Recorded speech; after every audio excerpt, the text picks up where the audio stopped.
How's it going, people? Welcome back to the channel. Apologies for being late and happy new year. It's 2024, it's 1st of January, and I'm live, people. The consistency is picking up. But we moved. Listen, the football's been so thick and fast. I haven't done one of these in a couple of weeks. I saw in the schedule 1st of January, looks like the next one. Start the new year right as you mean to go on. And big up everyone that's been waiting as well. Someone said not only Big Six, but he's late here. Nah, you know what it is? Big Six, don't blame me for that one. Sometimes me by a minute or two, but never me by 5 or 10. That's for sure. And we tend to go live 5 or 10 minutes late. But it is what it is. Big Six has been cancelled this week. I don't know if you got the memo, but yeah. Big Six has been cancelled. We'll be back for game week 21. I'm sure that will go down well. I'm joking, people. Big Six tomorrow night. When do I run? I started the Big Six in the mud. We was in the mud when I started the Big Six. So I ain't running anywhere. It's been worse. It's been much worse. I've been Matisse and Saeed, in the early days of Big Six. Now it's a different story. Now, when you're a bit higher up and other teams are looking up at you, they want to really drag you down. Before it was the little brother thing. It was like Arsenal, Big Six. Yeah, cute. But, they ain't challenging for nothing. Now they put us in the conversation in order to tear us down from the conversation come some point of the season, whether it's December, January this season, whether it was April last season. Yeah, now we're at that stage. But it's been worse. Big up. Big up. Come on, G. Juwan, not many people would know that, but big up Chappelle. GOAT. He is the GOAT. Big up Chappelle. I bought this when I went to see. I've seen Chappelle like 4 times. I bought this one when I went to see the Chappelle and Chris Rock one. I think that was a couple of years ago. But that one was class as well. I can't even lie. Chris Rock kept up with Chappelle. He kept up with. I was very surprised because stand-up wise, I'm not a big fan of Chris Rock. I prefer him in movies. I know a lot of people have him high up in the legends list, but Chris Rock for me, I much prefer him in movies than I did stand-up. But when Chappelle and Chris Rock were coming after that whole Will Smith incident, I thought, yeah, this might be something. And Chris Rock, he kept up there. He kept up there. To be honest, at points he was even funnier than Chappelle. I was very surprised. Very surprised, but big up. Big up Juwan. Hope you're good, man. Big up Chappelle as well. He's got a new stand-up out on Netflix as well. I haven't really got the chance to see it yet. I watched the first 20 minutes, but I was busy doing something else as well. So I locked it off because even the first 20 I didn't focus. And with Chappelle's stand-ups, you got to focus because it's more than just comedy. Oh, the Gooner said, nah, the topic ain't diverting, bro. What are you saying? You think I wore this hat for someone to clock it in order for this show to be a comedy special? No. We're here to talk about football, amongst other things. You know what the solo vids are about. It's football mainly. You might get a UFC in there. You might get some music. Right now, we've got some Chappelle. It is what it is, people. Hit the like button, same way. Big up the mods in the chat as well. South London's finest. Big up, bro. I'm looking here like I can't just put them on the screen. What am I doing? Where are we? Let me scroll up quickly.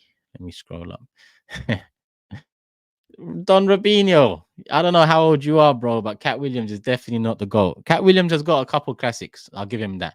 Or one. No, I'll give him a couple classics, but he ain't talking to Dave Chappelle, bro. He ain't even talking to Eddie Murphy, let alone Dave Chappelle. So, yeah, Cat Williams. He fell off, man. He fell off, Cat Williams, unfortunately, because he was on a strong trajectory. I can't even lie. For the people asking about Big Six is tomorrow, 10 p.m. after the West Ham Brighton game, I believe. So, yeah, the best show on TV. Come on, G. TV, YouTube, all the same thing. I see a lot of Arsenal ones, and we're going to get into it. If any super chats come in, I will keep them to the side. I will get them in due course. Alex says, Turkish, what's your view on Lee's comments? I don't know. What were the comments? This is New Year, people. I haven't been keeping up with what everyone's thoughts are after the recent Fulham loss. I mean, it was just yesterday, and it was New Year's Eve, and it's now New Year's Day, and I was watching a bit of Curtis earlier, and I thought, well, I'm going to be home soon. If you're still live, I'll jump on. And I jumped on, I think about half an hour or so. Big up Curtis. Soon come. Turkish Shore TV.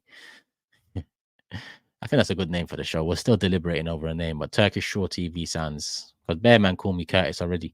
Because It doesn't even sound similar to Turkish. Curtis Turkish. Curtis Turkish. Doesn't sound similar, but some people can't pronounce their words properly, so I end up calling me Curtis. But yeah, Turkish Shore TV. Any other suggestions? Put it in the comment section, people. Come on, Java says he likes that. He likes that. I love for the love, people. I'm seeing a lot of love in there as well. Come on, it's been a little while. New Year started, right? Like I said. Let me see. Okay. Flawless. I see your one. You know what? I'm gonna save some of the ones that someone said the oldest trick in the book. Yeah, let me save some of the ones quickly. They said Arsenal are ready for Real Madrid. Hey, K, I didn't compare them to fucking MSN. The amount of people that are DMing me about MSN, I did. Bro, do you know how highly I rate MSN? Do you know how highly I rate MSN? I said, if they continue at this trajectory, I'd hope they can come close to those numbers. And close to those numbers would be 75-ish, 80-ish. And now it's laughable now when you're looking at all three's numbers. But that's because of Mikel and what he's decided to do this season. Last season, these men were bagging goals for fun. What was it? 16 Martinelli, 15 Saka, and 11 Jesus in 23. You know, listen, it's nowhere near those numbers. But I mean, if we carried on building on it, I expected Martinelli and Saka to be getting 20, 25 goals. 2020, that would have been fair. They got 15 last season. 20, 25, one of you at least. Instead, it looks like neither will. Make sure says the Turk and Kurt show. The Turk and the Kurt. That's a good one as well. The Turk and the Kurt. I like that. I make sure put that in the comment section after for me. Actually, let me screenshot it now as well. But put that in the comment section after for me, man. Thoughts on McGregor Chandler? You see, if I start talking about McGregor Chandler, people are gonna say, "Oh, he's diverting." Let me save that one because I want to talk about McGregor Chandler as well. Why not? We'll save that one for the end of the show. People, forget the suggestions in the live chat because I can't keep up. Put them in the comment section after. I might pin a comment. I might not. Just put it in there and I'll go through it. Send them to Curtis. We'll decide on one. And a week from today or so, we should be going week in, week out. Nadir, what do you mean KG wants to let me save that one there as well. He did call me actually. Shit, I missed the call. Was he live yesterday when he called me? What's he been saying? How can you want to cancel a bet? You don't just. How can you make a bet and then say I want to? I think you must have heard wrong because canceling a bet just doesn't make sense, especially when I've been spending that money in my head already.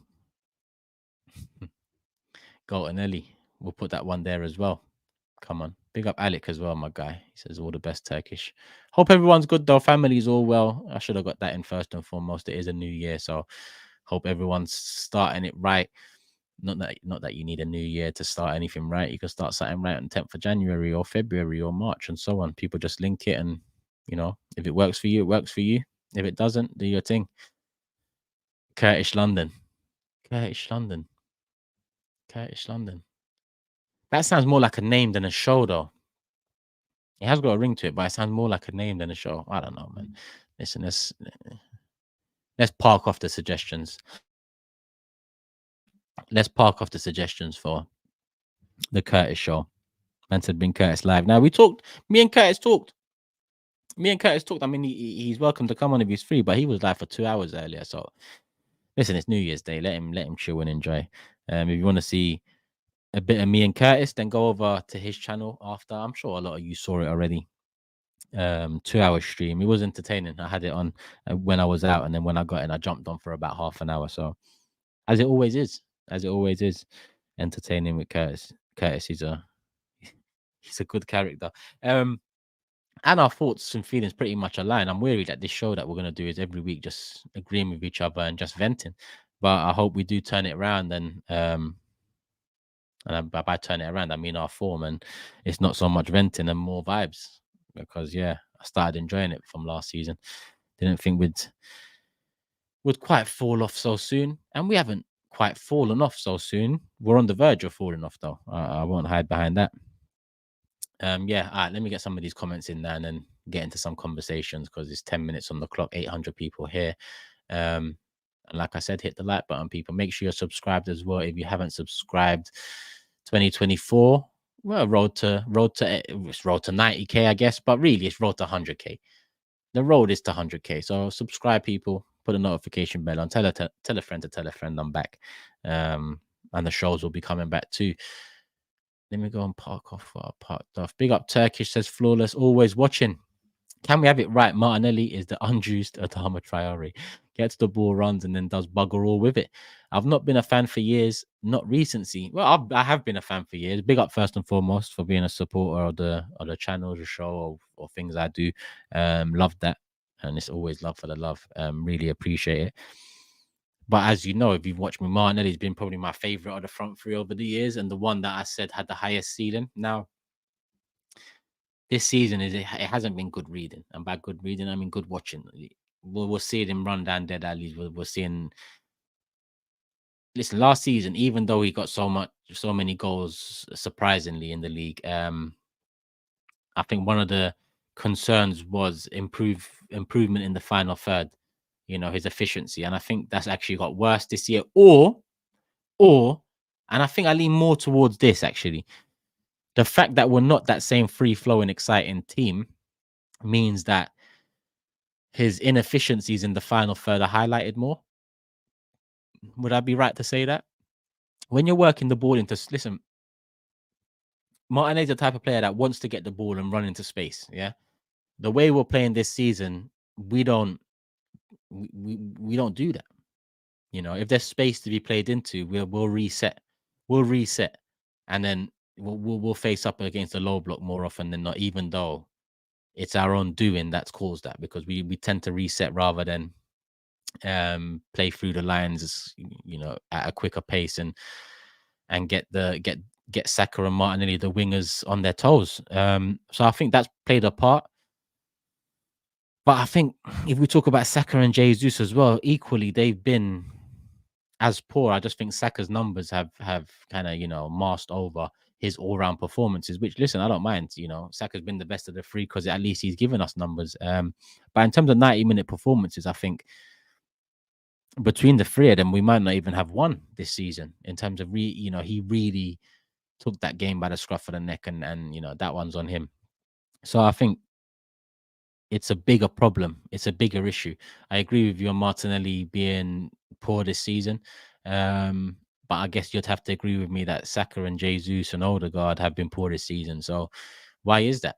And if you do watch me, not just you, Flawless, I mean everyone, if you do watch me, you'd know what I think about why that is. I look at Mikel Arteta, because those four attackers created quite a good name for themselves last season.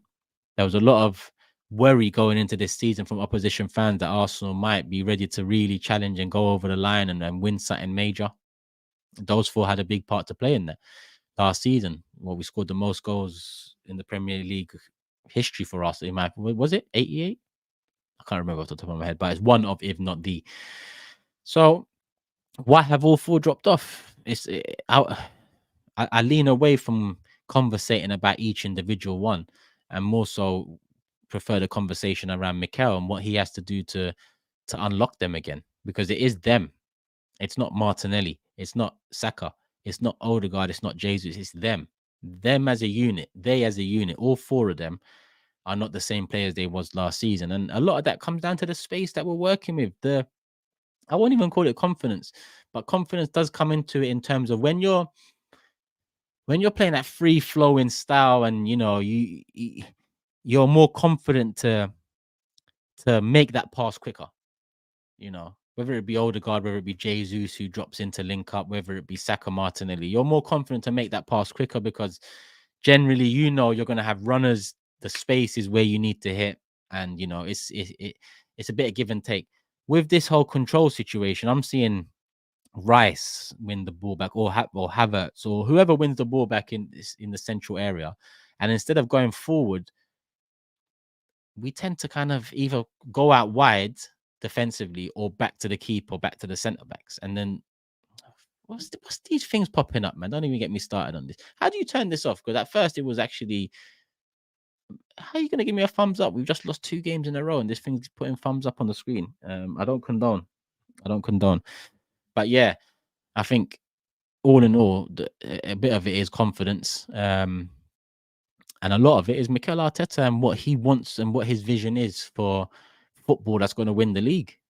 I said it to James. I can't remember what show I said it on. I said it on a couple at the beginning of the transfer window. I said, look, as good as we played this season, Mikel might have other ideas in terms of how we play. Because if you look at us every year since Mikel's taken over, we've played different formations, we've played different styles. At times we've questioned what style is, and at times we've loved it, like last season. So it was always something that was evolving or changing in some way, shape, or form. So at the end of last season, even though it was great and a lot of people ran away with it in a sense and just assumed it's going to continue in this manner, when I saw he was linked to Declan Rice, when I saw the lack of links to a Thomas Partey replacement, upgrade, challenger, whatever, when I saw Havertz, I mean, I started thinking to myself, I don't think last season was the final form of Arteta's vision. I don't think this is, what he wants.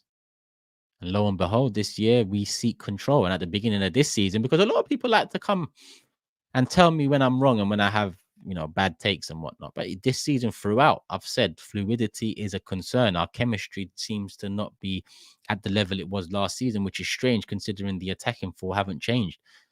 The attacking four are the ones that gave us all that belief going into this season. So, well, some of the belief, obviously, the defensive unit and the Rice signing a part to play in that. But this season, I said, well, I think I said it on Curtis. I said it on my interview before. I said, I've got concerns, but fuck them. We're top of the league. We're not top of the league now. We're fourth, and essentially 2 to 5 points behind Liverpool. Essentially 3 points behind City. At best, I'd say level if they lose one and win one, or maybe a point behind. Either way, it's not good enough after City have gone through their worst patch. So these are things that I kind of remain dubious about. In the summer, the signings we were going in for, it didn't fall in line with. Listen, Thomas Partey and Declan Rice, both quality, but both bring very different skill sets to the pitch. Both bring very different skill sets. Now, Declan Rice was struggling against West Ham, and he struggled against Fulham. Thomas Partey on that pitch, in my opinion, improves Declan Rice and also improves our ability to break the lines and improves our ability to create attacking waves. We're struggling going from Aston Villa and Brighton, and even Liverpool in parts, where that free flowing style was back and it was yielding chances. Listen, we wasn't fucking bagging them, but it was getting more chances created in comparison to the previous 10, 15 fixtures. The last two have been pretty poor. Tell me against West Ham or Fulham what waves of attacks we created. West Ham, we had some chances. I'm not saying we didn't. Fulham, not so much, in my opinion, but we had chances, but we didn't create waves of attack. And if you're a team challenging for a league title and you're losing to West Ham or you're losing to Fulham, I expect waves of attacks. Come the 60th, 65th, 70th minute, I expect wave after wave after wave of attack. Every great team has had that in them. Every great team has had that in them, where backs against the walls, the last 20 minutes a game, they need something and they just find a way to get it. Some teams have been blessed where, they get it quite early and they can get a few and they, run away. But some teams have to grind it out, And look at Man United, Bayern Munich Champions League final. That's one there. Great team. 1-0 down. There was creating attacks. There was causing pressure, corner kicks. And it worked for them. And there's many examples of that over the years. Many. It doesn't have to be a Champions League final. It can be game week 26, where Liverpool need to keep up with Man City, and in the last 20 minutes they need a goal or they need to come back, and you see them create waves.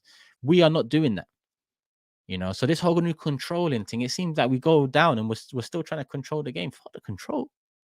Control what? Forget the control. It's time to, because we've been controlling games where win, lose, or draw till the final whistle. There hasn't really been a click where it's like, shit, we're down. Let's go. Even against Man United, it was 1-1. We wasn't creating waves.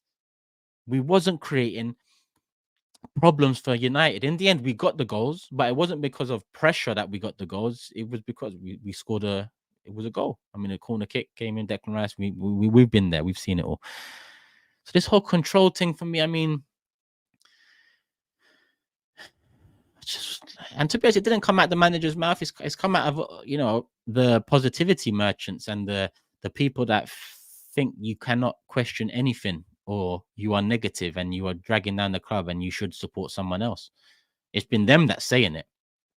Go to the comment section of the interview I done earlier this season when I mentioned after a win. Listen, we're still not fluid. I mentioned it after a win.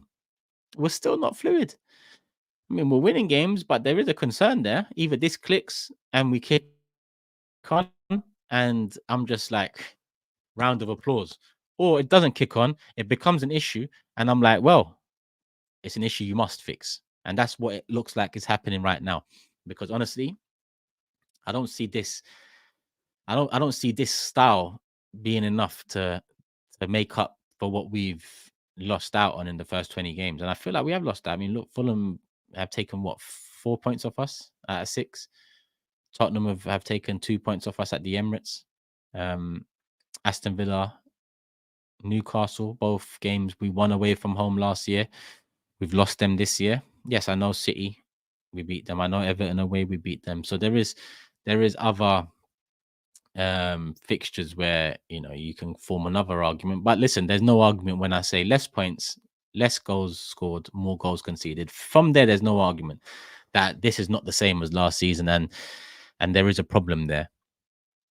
And I think this 2-week break, like I said, on Curtis's I'm getting used to the show names, man. Said Curtis's channel, that this 2-week break, he needs to.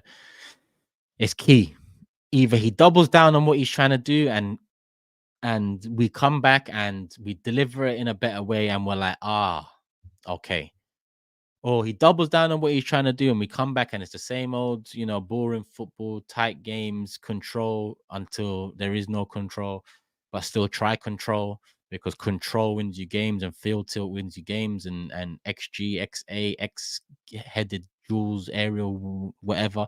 These things win you games, apparently. Not actually goals and chances created. Funny that. Been watching football for quite a long time. That's news to me. But yeah, imagine I've just done one super chat and I've started talking about, that wasn't even a super chat. That was just a comment. And I'm saying I'm not being disrespectful.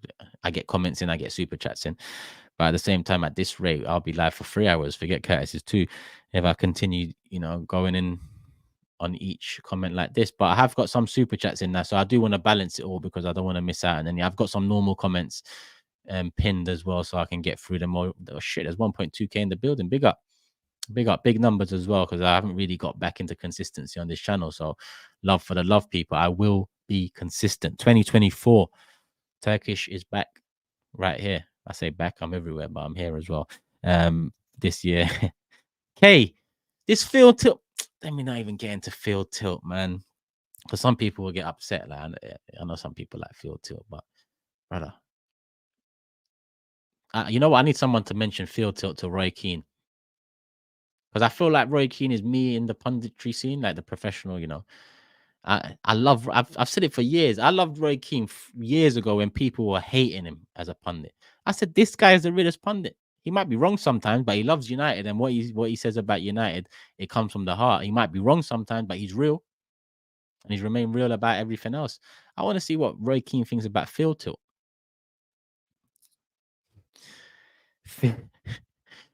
Field tilt, It sounds like a game. It sounds like a game.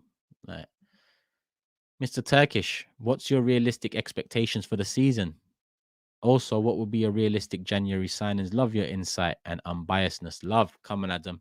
Love, who's that Kermit? Mr. Turkish, what's your realistic challenge? Bare minimum challenge. In May, I want to be in with a chance to win the Premier League. That's my realistic expectations. Being with a chance. That was my expectations at the start of the season. It's still my expectations now. In May, be in with a chance to win the league. I think you go into May with 4 games left, maybe. So come end of April, beginning of May, still in with a chance to win the league. Bare minimum. Whatever happens from there, we'll analyze it from there. But the bare minimum is get this club back into the same position it was in last season, where with 6 games to go, they can win the league. We can win the league. That's the realistic expectations. In the Champions League, I'd say realistically, quarterfinals is the bare minimum, realistically.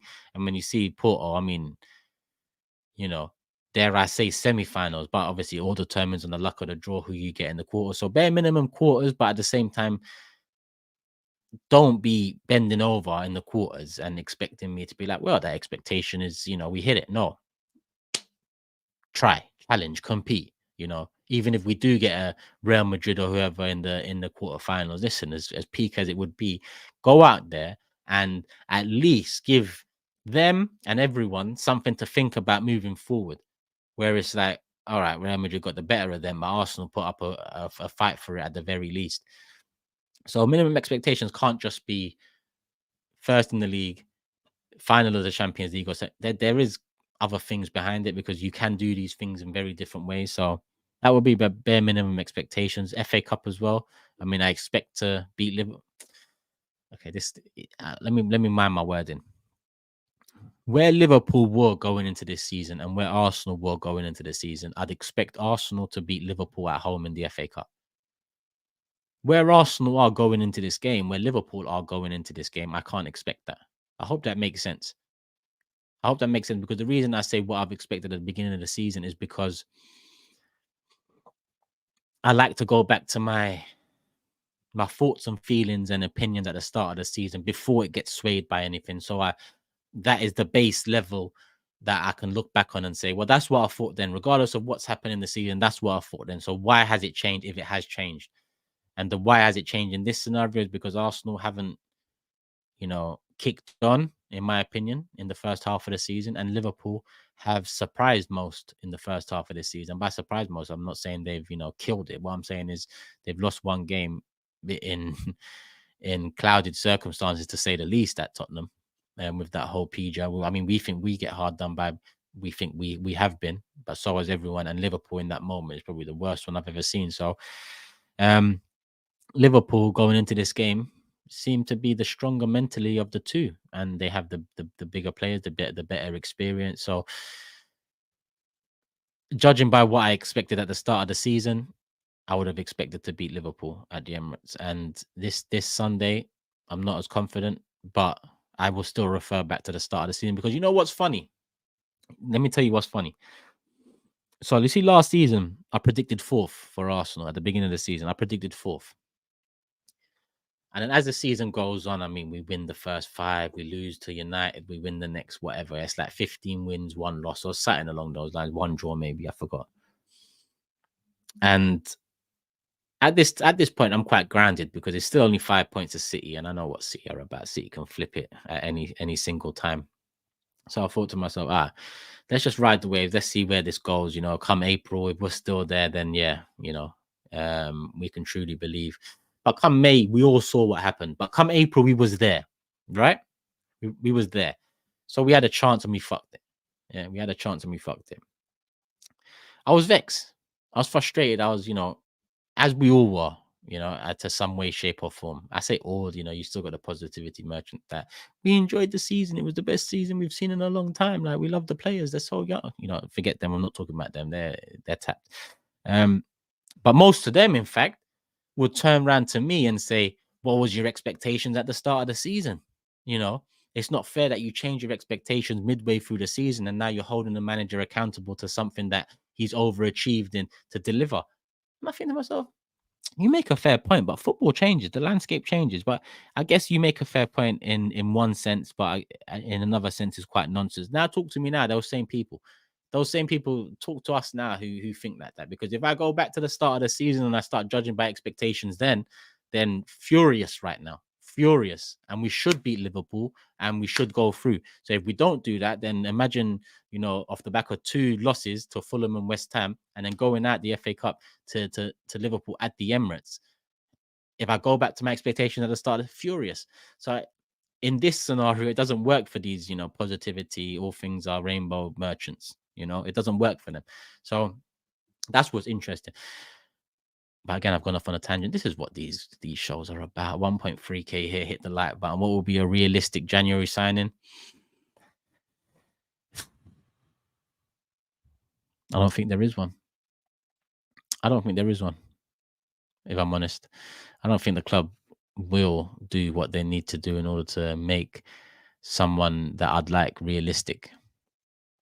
By that I mean if we couldn't, get the David Raya deal done in the summer because of FFP. If what David Ornstein said recently about FFP being a problem is to be believed, if it's true that Eddie and Nketiah is subject of interest that we're not entertaining, if it's true that Ramsdale is not being, put on the market in January, then how do we sign a player realistically? Forget who, how, forget which player, how? How do we sign a player if all these things are to be believed? Now, if the club turn around and even though these rumors of interest in Eddie, I don't believe it because I can't believe anyone's interested in Eddie, but hopefully I'm wrong. But if they're true, then sell him. Ramsdale, you don't want him, whether right or wrong, I'm still, up in the air about it. Sort it out, sell him, you know. Emil Smith Rowe, do you like him or not? Sell him, you know.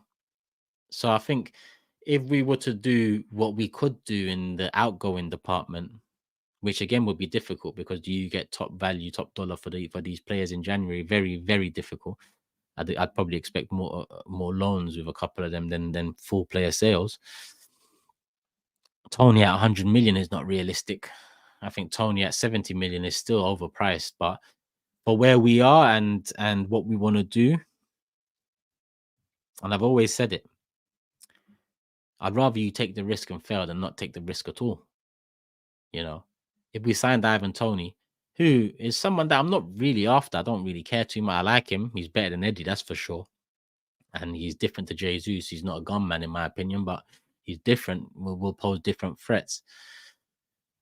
If we have ambition, if we want to turn around what's been happening this season, if we want to get better in both boxes, Mikel, and we're talking about the attacking one here, then an Ivan Tony would be a realistic signing. But if you asked me Tony in January or Osimhen in the summer, I'm not taking Tony in January regardless.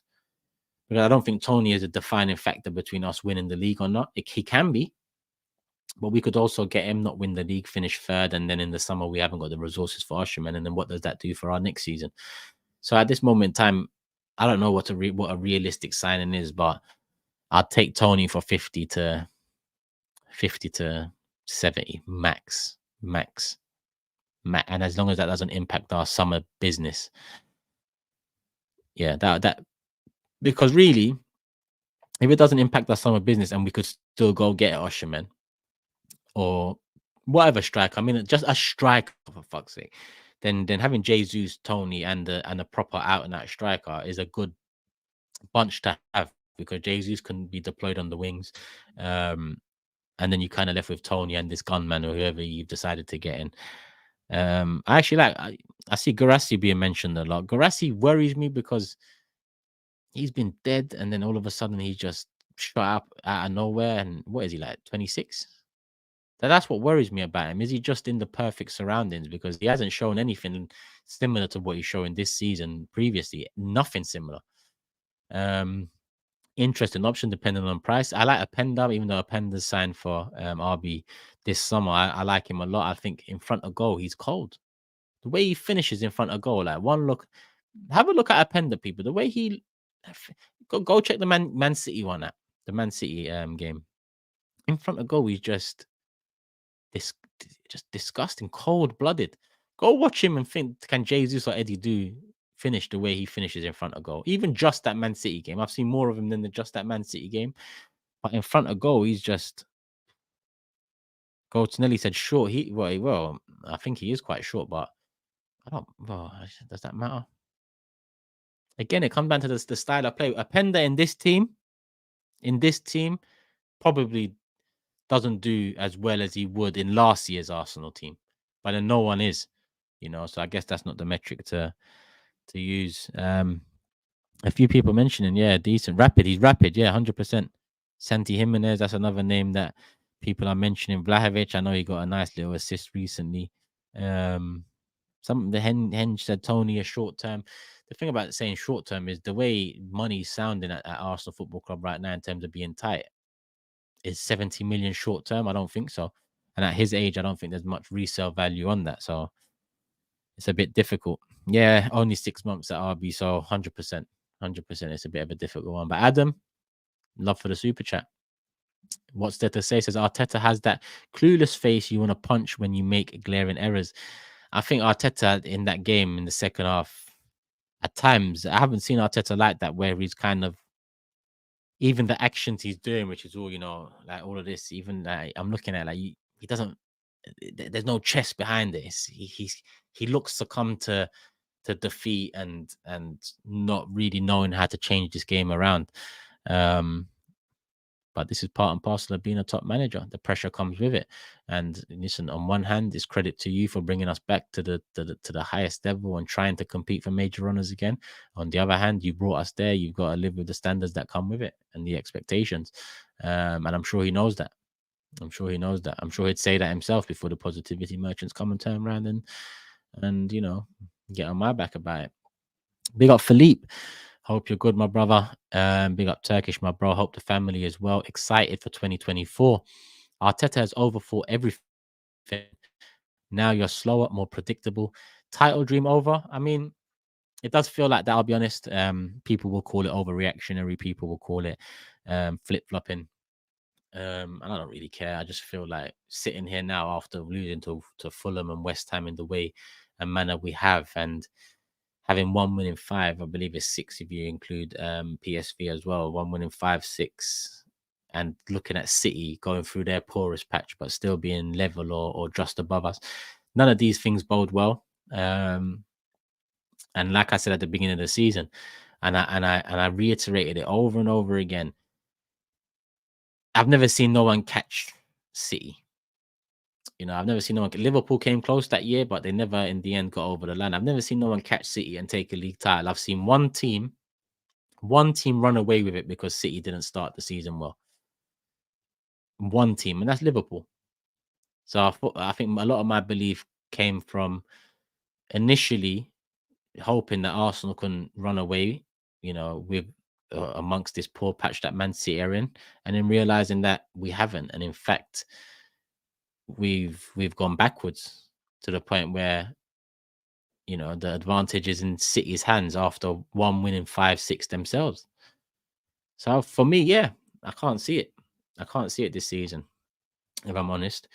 But you can't be, definitive about what next, what happens if not, because like I said, there is a whole different heap of circumstances that the same result can occur in. You can finish second in many different ways. You can win the title in many different ways. You can finish third in quite a few different ways. So, yeah, that's just my thoughts and feelings, Philippe. But we'll talk anyway. Newcastle, big year for them as well. Philippe, a Newcastle fan. Anurag says came in late on Curtis's channel, posted there also. I think more than the team underperforming now, we were overperforming last season. Also worried about the fullback crisis. Anyways, happy new year. Have a great one. Happy new year, my brother. Love for the super chat. And I mean, we can't definitively, put our finger on what it is, yeah. But what we can say is our approach last season has completely changed to our approach this season. So I think that kind of argument of were we overperforming last season or underperforming this would hold more weight if we were playing the same style year on year, but yielding less goals and more goals conceded and less points this season. If it was the same playing style, then you could make a strong argument that last season we overperformed and this is the reality. But we've changed completely to the point where all 4 of our attackers, all of our players from last season don't look the same as they were last season. So I think it's very difficult to say we were overperforming last season when we haven't seen that side play that football and not deliver what they were delivering across last season, if that makes sense. But big up, man, and love for the super chat, and hope you and the family are all well. Sunset says there is nothing wrong with our players. These new Arteta instructions are killing them. So wide and afraid to take their man on and lose the ball. Yeah, you know what? James keeps on saying it. The whole so wide thing. He says, listen, Saka, Martinelli, they're not working there. So just come there. Get a bit closer. Get your at least a Ben White overlapping Zinchenko. Zinchenko stepping in hasn't been working like it was working at various points last season. So at times he doesn't have to cut in every fucking time we have the ball. Sometimes just overlap. How about you overlap 7 times a game? Just 7 times. Just say, you know what? Martinelli, I'm going to overlap you 7 times in this game. 7 times. Make use of them 7 times. Just give me 7 overlaps. And the rest of the times you can go inside and pick up the ball and lose it at your discretion. Give me 7 overlaps. But that's on Arteta. That's on Arteta. You know, so he needs to fix a bit of them. He needs to fix a lot of the mess he created. I'm not even going on to the goalkeeper situation because I'm tired of it. But Raya still ain't proved himself in terms of this whole change and shake up that we've made. Was it worth it? You know, I still don't know yet. I still don't know. But big up Sunset. Casual Gamer says, do you think Arteta ruthlessness is selective? 100%. Example, Ramsdale treatment versus Eddie versus Martinelli. 100%. 100%. The Ramsdale one's funny because I do really feel like something happened, or someone snitched on Ramsdale about something, or he heard something. You know, the way Ramsdale's been treated this year. And listen, I'm not saying I don't give a shit. Generally, I don't give. I care about the players on the pitch, the players that are gonna, help win us stuff. That's what I care about. I don't care about feelings. But the way he has been treated has been in a way where I'm like, right. This is someone that you was loving, hugging up the last couple of years, gave him a new contract, and then this happens in the way it happens. Surely something else happened behind the scenes. No, I don't know, because he got that new contract after the end of the season, right? After he made the mistake against Southampton and so on, right? So I'm a bit confused by it, and until someone proves otherwise, I do think something happened with those two, if I'm honest. Eddie, I mean, how much more, you know, hope and chance and belief can you give a man? You gave him number 14, you gave him 100K. But this guy was at the end of his contract, and who wanted him? Who wanted him? Crystal Palace. So we turn around and say, here's 100K, here's the number 14, and you're still getting chances in December 2023 and doing nothing. Absolutely nothing.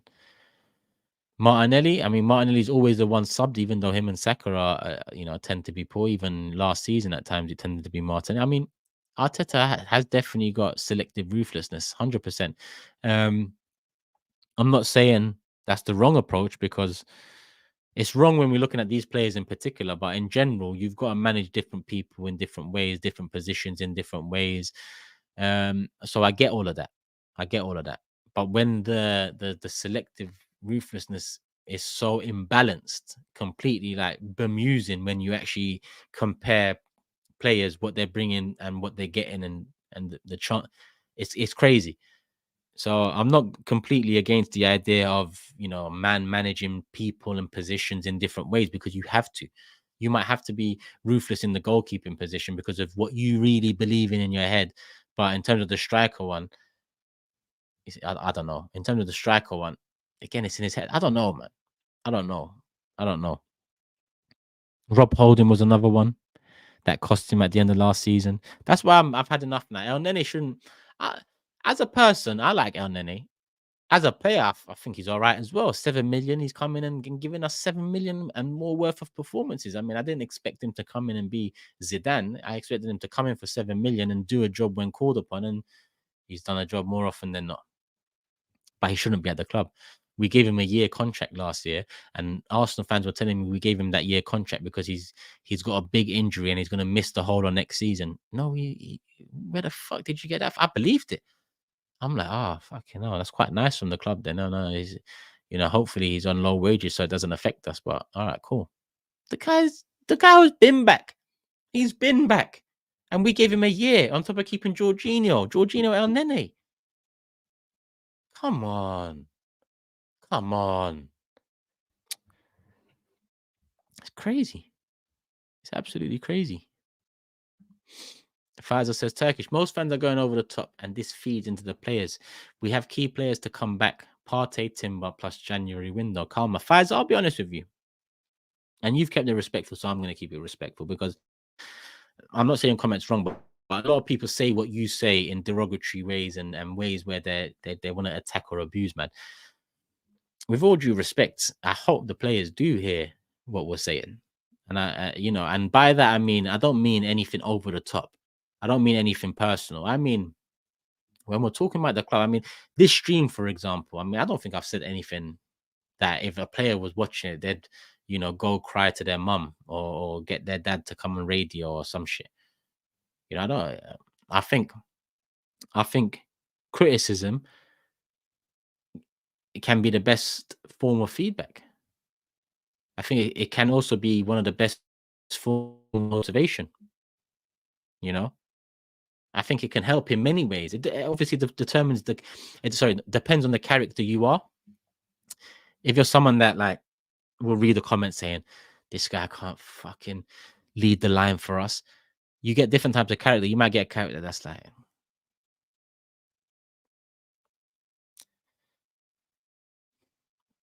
"They don't believe in me," and you might get given a penalty or something.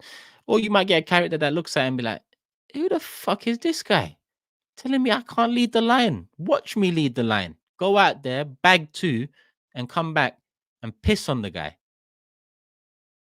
But we don't have enough of those characters. We don't have enough of those characters. We got too many men that would just cower and, just, and then we got too many fans that when those things happen, it's, they're ready to fucking put the cape on and go all Superman for them and say, "Oh, it's confidence. Oh, he's hail end. Oh, the numbers 14 doesn't mean as much. Oh, he's a good player. Chelsea didn't get the best." Oh, it's just bullshit upon bullshit upon bullshit with certain people. And certain players. So I get you, Faisal. I get you. But there's certain players that, brother, if you can't handle criticism, then you shouldn't be playing for Arsenal or any big club. And when the chance came to sign a contract, whether it be for 100k Eddie, or whether it be for 200 and whatever k that Havertz is on, or whether it was 350k that Mesut was on, and so on, we can go back. Yeah. Once you got this contract, yeah, give me my book. You got a contract here, yeah, and you got a pen. You read the contract. Best believe with that contract comes more responsibility. Most man just see 100k or 250k and they sign it. Guess what? That's your fault. That's your fault, buddy. Yeah, you saw the numbers, signed it, but you also sign it, and then you want people to lay off. You're on 100 bags more than you was on last time, or you're now top 3 highest paid players at the club, but we should still treat you like your Hale End, or still treat you like I don't know. It doesn't make sense to me. Best believe once you sign this, yeah, what comes with that number comes more responsibility. When Ozil signed for 350k, yeah, fucking gliding and assisting was not enough. Yeah. Take games by the scruff of the neck. You're one of the highest paid players in the world. Do something. And I lean back to him as well, because a lot of people will say agendas with Havertz and Eddie, but I'm just giving you the overall picture. Havertz, you come to this club, you are one of our highest paid players, and you haven't put in a 30-minute performance for Arsenal, let alone a 90, a 30-minute performance. You've come on, scored a winner. You've had moments in game, but you haven't given us 30 good minutes in 90. And then you've got Eddie. I'm not even going to go. I'm just going to again. Do you see that?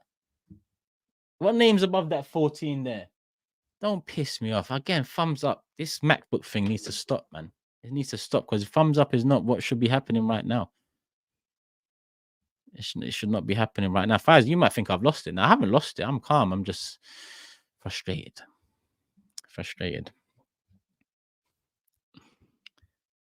Let me see. Sorry. I'm seeing the chat here. I've got super chats. I can't keep up. But listen, we are here for a little while. How long we've been live? 50 minutes. Time's flying. Big up Louis. He says, if we don't get Tony, would you be open to get an unknown striker from Brazil or Europe for cheaper and spend more on our midfield and defensive frailties? I prefer to get an amazing striker.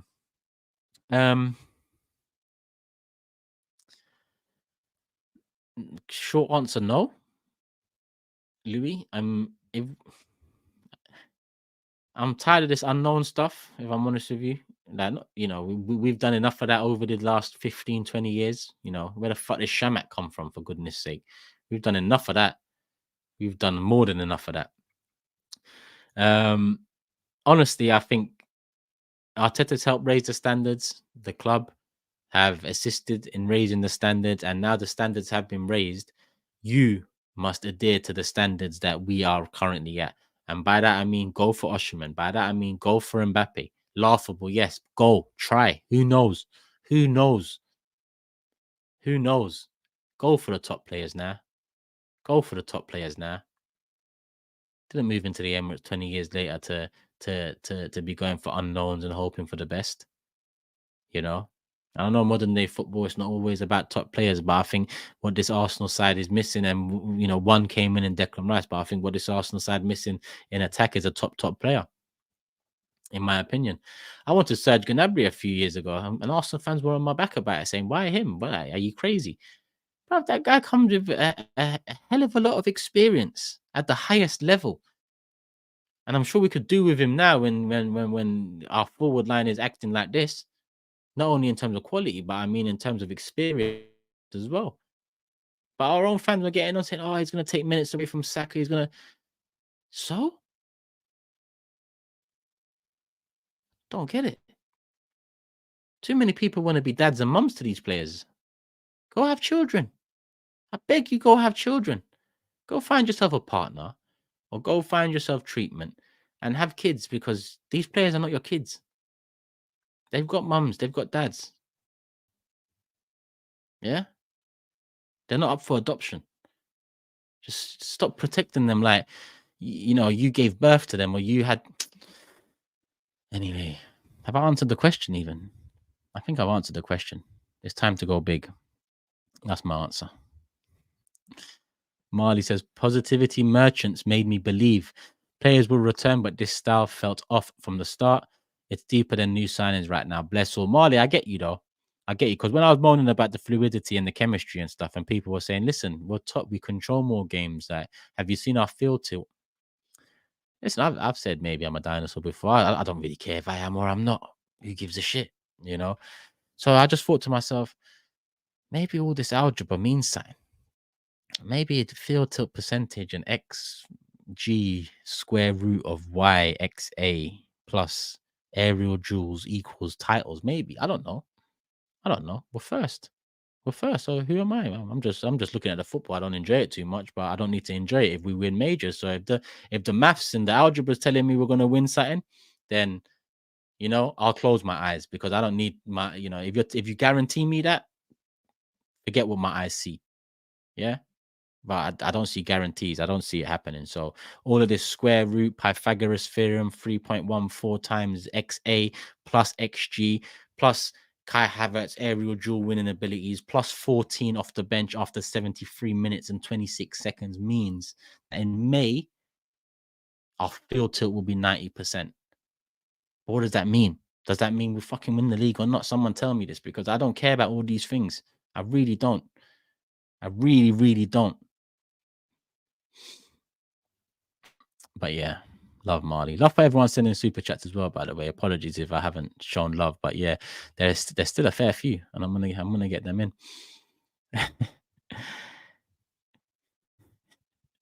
I like these lives, So I call them solo, but it's not really solo. I'm solo, but we're all together. I like these lives. I'm just looking at the chat. Musi says, Turkish, I'm a Liverpool fan, but you're my go-to guy for content and football analysis.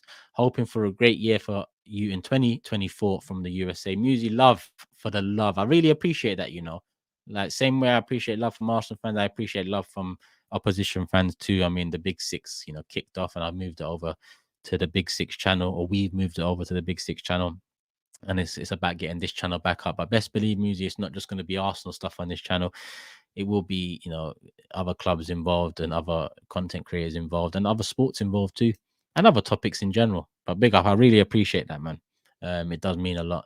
So thank you, and likewise, I hope you have a great 2024. Families all well, and appreciate the support. Chris says, I'm an old school cat.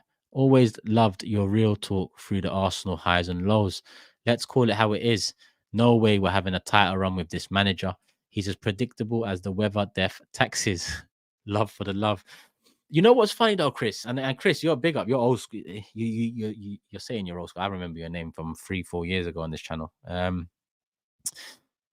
He's put us in a title race. He's put us in one. I guess if you change what you're saying is no way we're winning the title with this manager, that's fair enough because we haven't done that. But he's put us in a title race. So I wouldn't say he can't put us in a title race again because I still, even after these two losses, I still expect to be in and around the conversation come May. I think it'd be hard, but I still expect him to fucking figure this out. And you know why? You know what I struggle with? People that don't expect anything from him, and then when you don't get anything from him, then they're on his back. If you don't expect anything, then how are you gonna jump on his back? I think what you need to do is expect what we need to expect as Arsenal fans, not Arteta fans. Expect what we need to expect as Arsenal fans, which this season should be a title race. And then from there, whatever happens, and you hold the standards to the club and what we know Arsenal should be doing, and how we should be moving, rather than saying I don't expect anything from Arteta and then getting onto him, which is fair enough. If you don't expect anything from him, it's fair enough. I mean, I can't tell you I expect the league title from him either. I can't tell you that. But what I can tell you is I used this yesterday. Arsene Wenger wouldn't have been the success story he was at Arsenal without the defense he inherited. The work that the manager George Graham and manager previously done before him. There's no way he would have been able to build the success and win 3 titles off of that strong United side over that 7-year period, including him, without the base and structure that was built prior to his arrival. So I've always said that I can give Arteta credit for the 2-3 years in getting us back to the top table or nearly conversations at the very least. But someone might come on and continue it and go over the line. That can happen, because he's learning on the job still. And there will always be learning on the job, in my opinion. There was learning on the job in the first couple of years, and now he's at the highest level. The argument is he's still learning on the job, but man didn't wait 20 years to hear learning on the job. And I know the 20 years has nothing to do with him. The 20 years has everything to do with the club and the ownership. That's why I keep on saying, hold the standards of the club and the ownership. We should be challenging for the league title this year. We should be there come May. If we're not, then we will talk about Mikel. And we'll see how the club acts. And we'll see what happens in the summer. Then we'll really know about the Kroenkes, and we'll really know what was their ambition to get us back into Champions League and just Champions League, or do they really want to kick on and start wresting away some titles from the blue side of Manchester? We will find out soon, hopefully. Duel says, is this season do or die? If you don't win one of the two majors, how long before your star boys? How long before your star boys will look to move to bigger and better clubs like your star boys of old, Van Persie, Nasri, Ashley Cole, Fabregas, and this and many, many more names. And you raise a great point. I mean, I've got that point written down right here. These players all signed 4-year contracts. It wasn't 5, it wasn't 6, it wasn't 9. They all signed 4-year contracts. I think all their contracts come up to end in 2027, if I'm not mistaken. 2027. I think Saliba, Martinelli, Saka, I think even Odegaard is 2027, which would, we're already in 2024 now, so next season takes us into 2025.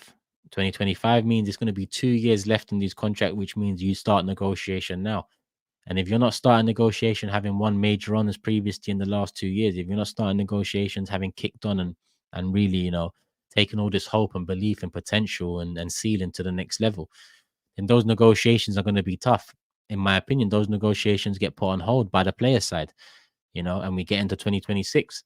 And then again, if we don't win, if in 2026, there's no chance, we've regressed, we're back to top 4s, and we're some way off whoever's challenging for league titles, then becomes a lot more difficult. These are players all signed safe contracts, in my opinion. They're all young, but they all protected themselves well. You got to give credit to their agents, but they all protected themselves well. In an ideal world, if you got 20-year-old, 21-year-old, 22-year-old, 5-year contract should be the minimum. A lot of them went for 4 years, 4.5 years.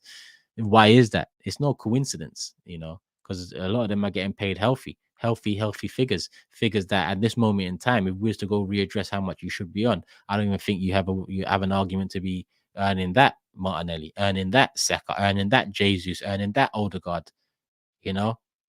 So the contracts thing is a potential I won't even call it stumbling block, it could be a roadblock completely. 40 side says, I asked on AFTV yesterday, are our team becoming arrogant? We're playing as though we're defending a title. Challengers should show hunger, fight, passion. That's what Liverpool did when they won the Premier League. At times last season, towards the end, I did think there was a bit of arrogance. This season, not so much. This season, I see more confusion than arrogance. And I don't mean confusion by looking in the players' faces. I mean confusion by what they're doing on the pitch. Confusion and safety. So I don't see arrogance on the pitch now at all, in my honest opinion. I just think the tactics that we've gone in with this season and the changes we've made in midfield and to our setup approach wise, I think it's really damaged the buzz we had around the first 11 and the team in general. You know, last season, hunger, fight, passion, we had it in abundance. Why did we change, the ingredients to that? The ingredients were the good football because it unlocked more or less everyone's potential on that pitch. Everyone was happy. Everyone was chipping in. Everyone was playing their part down to Granit fucking Xhaka, which I never saw coming. But now, best believe if Xhaka was in this team now, this season, Xhaka will be back to 2017, 18 Xhaka. He'll be back to 18, 19 Xhaka, 19. He'll be back to that because it's the system for me in this season and what we're doing that's caused the big problems. I don't think that people say we miss Xhaka. We fucked up the upgrade on Xhaka. We don't miss him.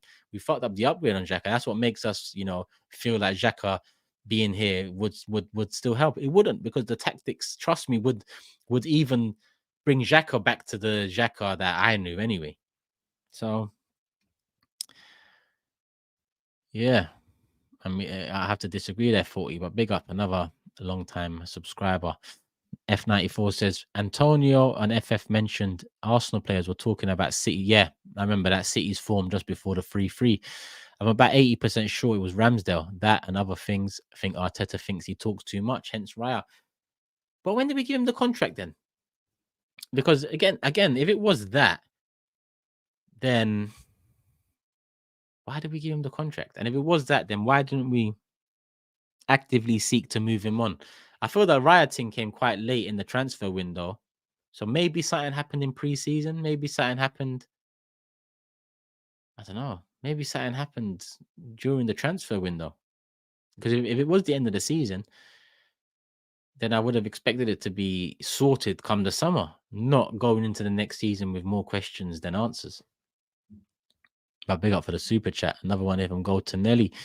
Big up Turkish. Good runs by Kai. Eddie works hard. This is now the standards. Arteta's favoritism and the signing of Kivi Havertz are his downfall. I have no expectation in the January window, nor do I in January. I'll be honest. I'll be extremely surprised if we got Tony. I'd be extremely surprised if it was anyone else that anyone wants in January, whether it be an Osimhen, Zubimendi, Neto, whoever else people have been saying that Douglas Luiz. I don't think we get any of these guys, if I'm honest with you. Not judging by the financial state of the situation in a couple of the in the nose opinions. So I have no expectation. And you're right. You're right. Do you know how many times I hear, he makes good runs? He wins headers. What the fuck? So what? Eddie works hard.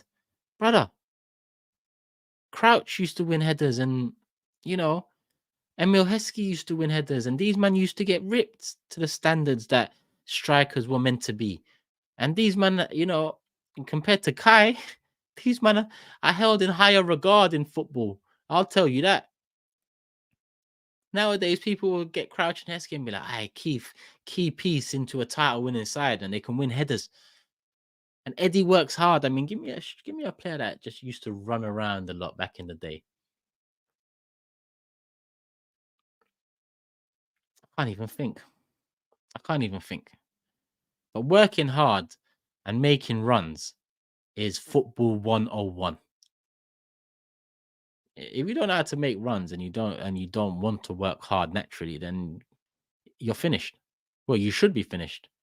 But in modern day football, you're not, or at least at some clubs with some sections of their online fan base. And I say some because it's not just Arsenal, United have it, Chelsea have it, a few have it, where we just want to put a rainbow over everybody, everything, every dog at the club, and just act like there's a pot of gold at the end of it all. Win. I hope I don't see that dog again. I don't even want to get onto it, but win. That happened this season, you know.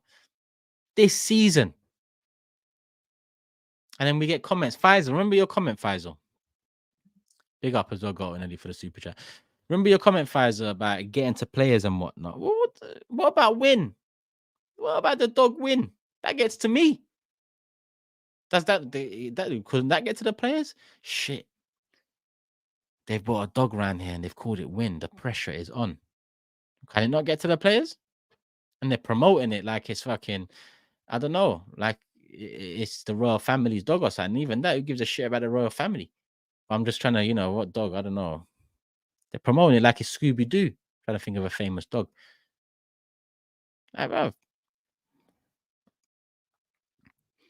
Is Scooby Doo the most famous dog? We've got Snoopy in there as well, actually, in it. Beethoven, old school. But I'm going off subject. Lassie. Oh, Lassie. Yeah, Lassie's quite famous still. I think Scooby Doo's more known than Lassie. I might be wrong. Who knew? We're moving to Scooby Doo, people. No rhyme intended. Brian. Oh my days, Brian's an OG. But I still think Scooby Doo's bigger than him. But Brian's an OG. Dennis the Menace. That was Nasher, isn't it? Nasher. Scrappy Doo. Let me at him. Goofy. Oh shit, Goofy. Oh. Yeah, I think it's Goofy. I think we've got a winner there. Mohammed. I think you're the winner. But anyway, if it's not Goofy or it's not Scooby Doo or Scrappy or all of these, don't give me win. Yeah, don't give me win. Big Six tonight. Nah, it's tomorrow night, 10 p.m. Better to stumble now than end of the season, says Louis. Well, we hope we're there at the end of the season, Louis, but you would be right. Evidence should have gone for Palmer instead of Havertz. I do not disagree. And again, tomorrow, 10 p.m. is the next Big Six show. You say we should have gone for Palmer instead of Havertz. I still say Diaby and Kudus, two players you could have got just over what you spent for Havertz. Even if you made that Palmer and Kudus or Palmer and Diaby, we had options there. Even if you said McAllister, we had so many options where if you couple them up, spending just over what we spent on Havertz, we could have got a McAllister and a Kudus. So Kudus and a Diaby and a Palmer, or a Palmer and a Kudus. So it's just mad. Maddison, 40 M's. Oh my god. We could have got Maddison and Kudus. How much did Kudus go from? Okay, I was about to wrap up the stream. We're about to do some maths of our own, man. How much did they sign him for, man? Fee. 41.5 million euros. So what's that? About 35 million, 40 million. Maddison, 75 million could have had Kudus and Maddison. Imagine that. How much did DRB end up going Villa for? 51 mil, 40 mil, 90 mil. A bit more than expected, but 25 mil more than Havertz for DRB and Maddison. Yes, please. I'm not even going to do anymore because it's just all long. So that's the super chats that should get Joel Linton for left centre mid has won. Nah. No. I don't want Joel Linton. I'll be real with you, bro. I don't want Joel Linton. I'm not no disrespect to Joel Linton, but I don't want him. I'll be real. We need to think bigger and better. All right, cool. I had this one earlier from Ethan saying thoughts on McGregor Chandler. Yeah, I mean, has it really been announced by Dana White? And June 29th or wherever it is, and these thumbs up popping up again. Oh, look, who we have in the chat? Arteta Ballers.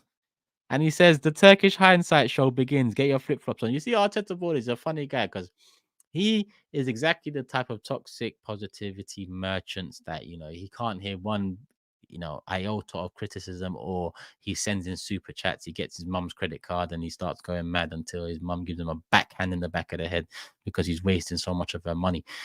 He's one of them guys, basically. The other day he said to me, Turkish said if we don't win the league and it's Liverpool that wins it, the Arteta should be questioned. Duh. What? How you gonna be angry with man because of that? How you gonna be angry with man because of that? Now he finds himself on my channel. Arteta Ballers. Make sure you subscribe, my brother. Make sure you hit the like button. These are gonna be more regular, so I'd like to see you around. Get your mum's credit cards. Send in a super chat. Make it a pinky. Why not? Why not? If you're gonna talk shit, you might as well, put money to it as well. But you caught me at the wrong time, ballers. I'm about to wrap it up. I know. Maybe you was here the whole time. I don't know. You didn't get your mom's credit card. You didn't send a super chat. I didn't see your name, my bro. I didn't see your name. So maybe next time, get that credit card in, get the super chat in early, and we will talk. We will talk. But big up everyone as well, not just the haters. Big up everyone. Look, the regulars, Chris Leach, best in the world. And I saw Jashar in there earlier. DHL, Laguna. Too many. Ryan, big up. Ricky, come on. Goltonelli, come on. Sefa in the building. Luis or Paqueta? We Paqueta all day long. That's a good question from Sefa. Be Paqueta all day long. Who else we got? I'm gonna miss bare names. I see Ryan there again. A different Ryan. There's a couple of Ryans that I remember. Big up Turkish. Followed for free. Come on, Khalid. Come on. And last one here from my guy LFC Bada saying, big up Abe, hope fam doing well. More content needed. They are, my bro. They are. I'm about to go back to little man now. He got so much over the Christmas holiday period. He's enjoying himself right now. I'm gonna go back to him, build up a little builder's workshop that I bought him. Yeah, he loves doing all the hammering and drilling, and not real drills, people. He's only 2. He's gonna be 3. So drills and kids don't go together. It's a toy one. But yeah, we're gonna get onto that now. Tomorrow, Tuesday, Forever Arsenal. I'll record that early in the morning. Big 6 live at 10 p.m. And yeah, these will be more regular. Me and Curtis will start our show next week. So make sure you're here. Make sure you're there. Subscribe. Put the notification bell on, people. Road to 100K is up next. And love for the love, people. I'll be back when I'm back. If you're here, notification bell on, you'll know. Love to everyone. Still 1.3K here. Let's try to get to 1,000 likes if we can. And I'll be back, people. Peace.